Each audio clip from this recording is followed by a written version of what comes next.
بسم اللہ الرحمن الرحیم۔ السلام علیکم، میں ہوں آپ کا بھائی عباس حمدانی اور آپ دیکھ رہے ہیں جعفری آرٹ ٹی وی۔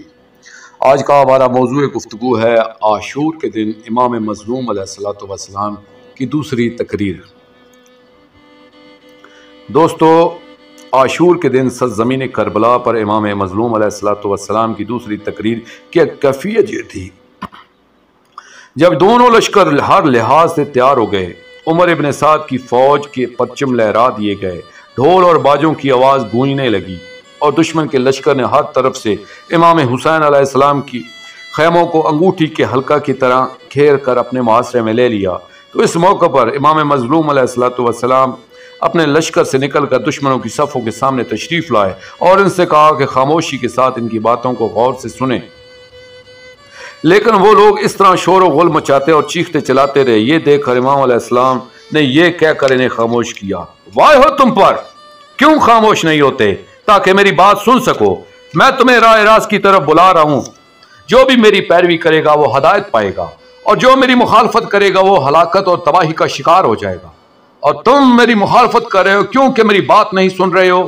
تمہیں دیے جانے والے حرام کے تحفے و تحائف اور مال حرام سے بھرے جانے والے تمہارے پیٹ تمہیں اس مقام پر لے آئے ہیں کہ اللہ نے تمہارے دلوں پر مہر لگا دی ہے۔ واہ ہو تم پر، کیا تم خاموش نہیں ہوگے اور کیا میری بات نہیں سنو گے؟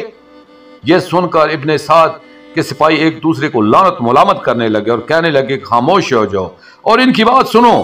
پھر جب ہر طرف خاموشی چھائی گئی تو امام علیہ السلام نے فرمایا، اے لوگو، ذلت اور حسرت تمہارا مقدر بنے، خود تم ہی نے حیران و پریشان ہو کر ہمیں مدد کے لیے بلایا، اور جب ہم بھرپور تیاری کے ساتھ تمہاری مدد کو پہنچے تو تم نے اپنی تلواریں ہمارے ہی خلاف کھینچ لی، اور جس آگ کو ہمارے مشترکہ دشمن نے ہمارے خلاف بھڑکایا تھا اسے تم نے ہمارے خلاف اور شعلہ ور کر دیا۔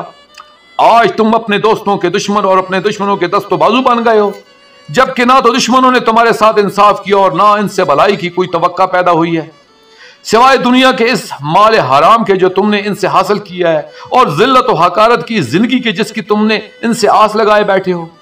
اتنی جلدی نہ کرو، بدبختی اور تباہی تمہارا مقدر بنے گی۔ کیوں تم نے ہماری نصرت سے ہاتھ اٹھا لیا ہے اور ہمارے خلاف اٹھ کھڑے ہوئی ہو، حالانکہ نہ تو ہم سے تمہارے خلاف کوئی بات صادر ہوئی ہے اور نہ ہمارے متعلق تمہارا کوئی خیال غلط ثابت ہوا ہے، اور نہ ہی ہم نے تمہارے خلاف تلوار کھینچی ہے۔ ہمارے دل بھی تمہاری طرف سے مطمئن تھے اور تمہارے متعلق ہماری رائے میں بھی کوئی تبدیلی نہ آئی تھی، لیکن تم ٹڈی دل کی طرح چاروں طرف سے ہم پر ٹوٹ پڑے۔ برائی تمہارا نصیب ہو، تم امت کے سرکش لوگوں میں سے ہو، بدکماش گروہوں کے بچے کچے لوگ ہو، کتاب خدا کو چھوڑ دینے والے ہو، شیطان کی ناک کا نزلہ گناہ گاروں کی ٹولی، کتاب خدا میں تحریف کرنے والے اور سنت رسول صلی اللہ علیہ وآلہ وسلم کو مٹا دینے والے۔ تم مال رسول کو قتل کرتے ہو اور اولیاء و اوصیاء کی نسلوں کو برباد کرتے ہو۔ تم ولد حرام کو نسبی اولاد قرار دینے والے، مومنین کو اذیت و آزار پہنچانے والے اور کتاب الہی کا مذاق اڑانے والے کی ٹولی کے سرگنا کے مددگار ہو۔